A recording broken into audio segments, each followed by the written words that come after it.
नमस्कार, स्वागत आहे माझ्या चॅनलमध्ये। आजची रेसिपी आपण पाहणार आहोत बिस्किटासारखी खुसखुशीत शंकरपाळी, तेही एकदम सोप्या पद्धतीने झटपट होणारी, अगदी अर्ध्या तासाच्या आत अशी होणारी शंकरपाळी आज आपण पाहणार आहोत।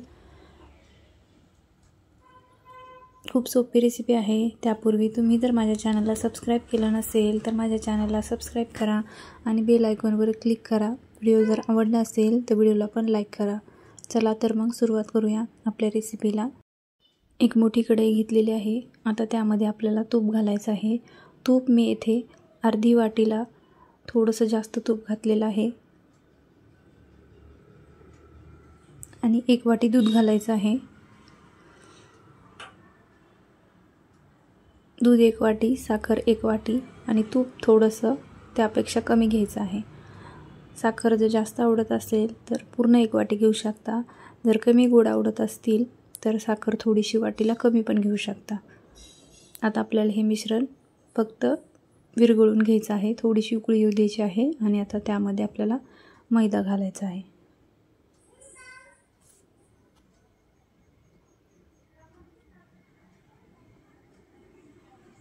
साखर विरघळू द्यायची आहे चांगली। तुपाच्या ऐवजी तेल घातलं तरी पण चालेल।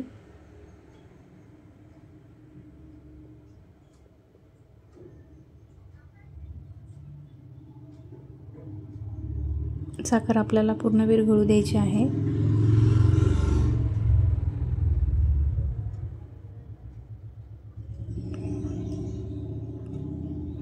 चांगली उकळी येऊ दिल्याच्या नंतर आपल्याला यामध्ये मैदा घालायचा आहे।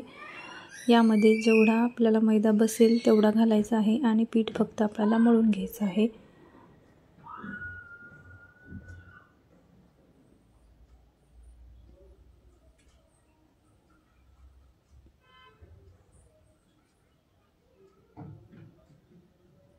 मिश्रणाला चांगली उकळी आलेली आहे आणि त्यामधील साखर पण आपली विरघळलेली आहे।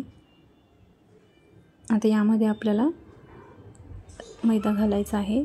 त्यापूर्वी गॅस आपल्याला बंद करून घ्यायचा आहे। गॅस बंद करूनच आपल्याला हा मैदा घालायचा आहे। मिक्स करून घ्यायचा आहे। जेवढा आपल्याला यामध्ये मावेल तेवढाच घालायचा आहे, जास्त घालायचा नाही। कारण जर तुम्ही जास्त घातला तर त्याचे शंकरपाळे एकदम कोरडे होतात आणि कडक पण होऊ शकतात। त्यामुळे जेवढा बसेल तेवढाच घालायचा आहे। हलक्या हाताने आपल्याला मैदा यामध्ये मिक्स करून घ्यायचा आहे।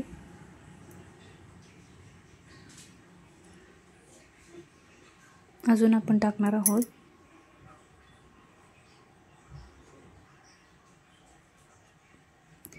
एका वाटीचं जर तुम्ही प्रमाण घेतलं तर त्यामध्ये अर्धा किलोचे शंकरपाळे होतात। तूप थोडंसं कमी घ्यायचं आणि दूध आणि साखरेचं प्रमाण एकदम सारखं घ्यायचं। हळूहळू हलक्या हाताने आपल्याला हे मैदा यामध्ये मिक्स करायचं आहे आणि थोडंसं थंड झालं की आपल्याला हे हाताने पीठ मळून घ्यायचं आहे। मैदा मिक्स करताना आपल्याला एकदम हलक्या हाताने मिक्स करायचं आहे। जास्त दाब देऊन मिक्स करायचं नाही, कारण त्यामधील जे लेयर्स असतात ते निघून जातात आणि आपले शंकरपाळे कडक पण होऊ शकतात। म्हणून एकदम हलक्या हाताने आपल्याला मैदा मिक्स करून घ्यायचा आहे। हाताने पण आपल्याला मळायचं आहे, पण थोडंसं थंड होऊ द्यायचं आहे। आता यावर आपल्याला थोडा वेळ झाकण ठेवायचं आहे आणि नंतर आपल्याला हे पीठ चांगल्या पद्धतीने मळायचं आहे। आता 5 मिनिट झाकण ठेवायचं आहे। आता हे आपण हाताने मळू शकतो। थोडंसं थंड झालेलं आहे। एकदम हलक्या हाताने मळायचं आहे। फक्त एकावर एक आपल्याला असं घ्यायचं आहे पीठ आणि दाबायचं आहे।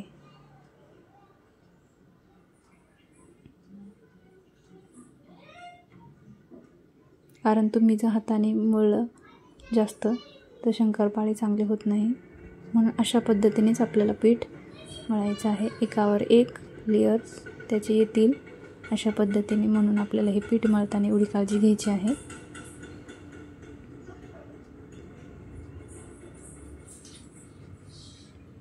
अशा पद्धतीने जर तुम्ही शंकरपाळे केले तर तुमचे शंकरपाळे एकदम खुसखुशीत नक्कीच होतील. पीठ आपलं मळून झालेलं आहे. थोडा वेळ झाकण मी ठेवलेलं आहे. आता आपल्याला याचा छोटा उंडा करून घ्यायचा आहे आणि त्याचे शंकरपाळे करून घ्यायचे आहेत.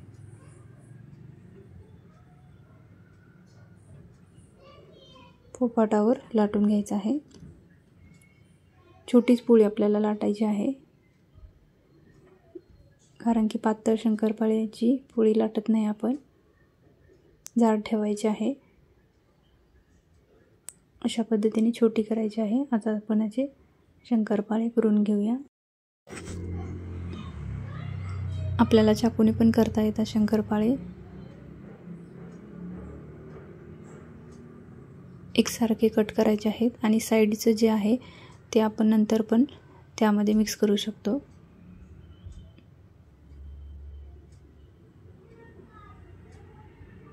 जे वरती जे पदर सुटलेले आहे त्यामुळेच आपले शंकरपाळे एकदम खुसखुशीत होणार आहे. साईडचे जे छोटे छोटे आहेत ते मी इथे काढून टाकलेले आहेत आणि जेवढे चांगले आहेत तेवढे तळायचे आहेत. जे साईडचे राहिलेले आहे ते आपण नंतरच्या पिठामध्ये मिक्स करू शकतो.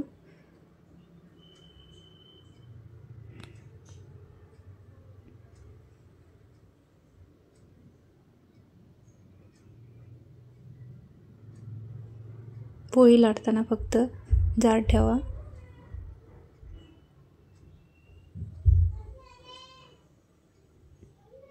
शंकरपाळ्याचं हे प्रमाण अगदी परफेक्ट आहे. तुम्ही नक्की बनवून बघा, तुम्हाला पण खूप आवडतील.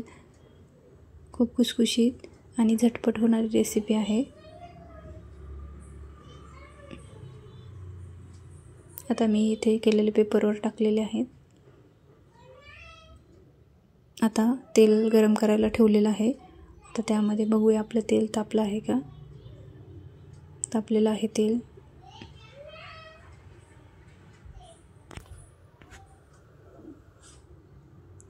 आणि शंकरपाळे तळत असताना एकदम कमी गॅस ठेवायचा आहे आणि कमी गॅसवरच आपल्याला शंकरपाळे तळून घ्यायचे आहेत. कारण जर तुम्ही फुल गॅस केला तर त्यातील जो खुसखुशीपणा आहे तो निघून जातो आणि शंकरपाळे कडक होतात. कमी गॅसवर आपल्याला अशा पद्धतीने शंकरपाळे तळून घ्यायचे आहेत.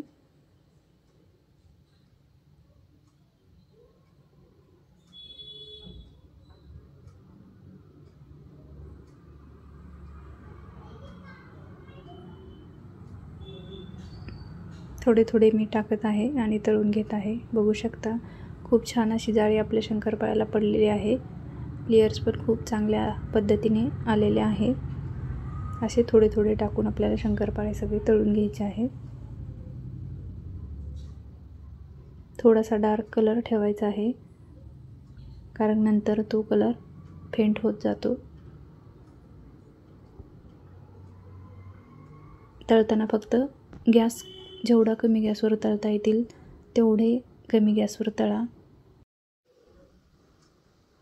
बघू शकता शंकरपाळे खूप आपले छान खुसखुशीत असे झालेले आहेत. तळायला आपल्याला वेळ लागतो शंकरपाळे, बाकी वेळ लागत नाही. असं मस्त असे आपले शंकरपाळे तयार आहेत.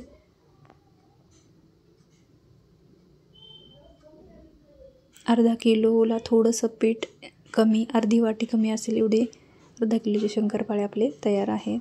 थोडासा मैदा त्यामध्ये मी काढला होता, नाहीतर अर्धा किलोचं पॅकेट इथे लागलेलं आहे.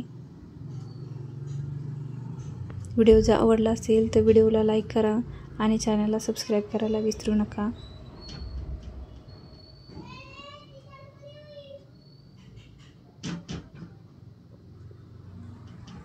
बघू शकता खूप खुसखुशीत झालेले आहे. भेटूया पुन्हा एकदा नवीन रेसिपीमध्ये. धन्यवाद.